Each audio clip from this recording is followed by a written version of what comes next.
Trabaho agad ang inatupag ni dating PNP Chief Rodolfo Azurin Jr. matapos manumpa bilang bagong Special Advisor ng ICI.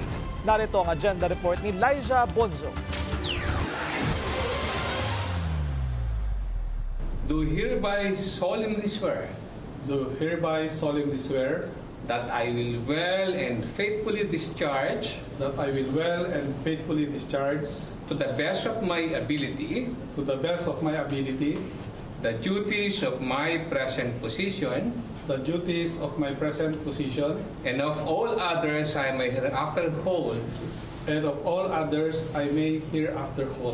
Saksi sa panunumpa ni Retired General Rodolfo Azurin ang mga opisyal at membro ng Independent Commission for Infrastructure o ICI na sina Chairperson Retired Supreme Court Associate Justice Andres Reyes Jr., Executive Director Brian Osaka at Rogelio Babe Singson at Rosana Fajardo. Trabaho agad si Azurin. Hinimay ng ICI ang naitalang 421 suspected ghost flood control projects sa buong bansa na unang naiulat noong nakaraang linggo.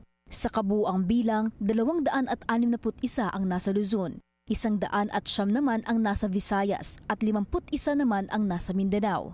Bilang tugon, naglatag ng 4-week timetable si Azurin.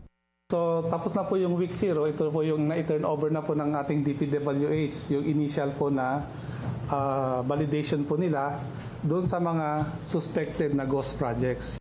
Sa week 1, nakatakda ang technical inspection ng ICI sa pangunguna ng DPWH Engineers, AFP Engineering Brigade at ilang volunteer engineers. Sa week 2 naman, magsisimula ang case build-up at ang weeks 3 to 4 nakatakda para sa filing of cases ng ICI sa Office of the Ombudsman at sa iba pang institusyon.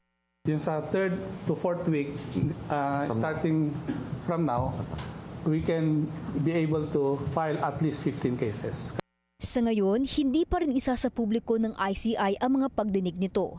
Bilang alternatibo, sisiguraduhin daw nila ang pagkakaroon ng regular na pakikipanayam sa media. At bilang parte ng kanilang mandato, magsusumite rin sila ng buwanang ulat sa opisina ng Pangulo na bukas ding mabasa ng publiko. Para sa agenda, Elijah Bonzo, Billionaire News Channel.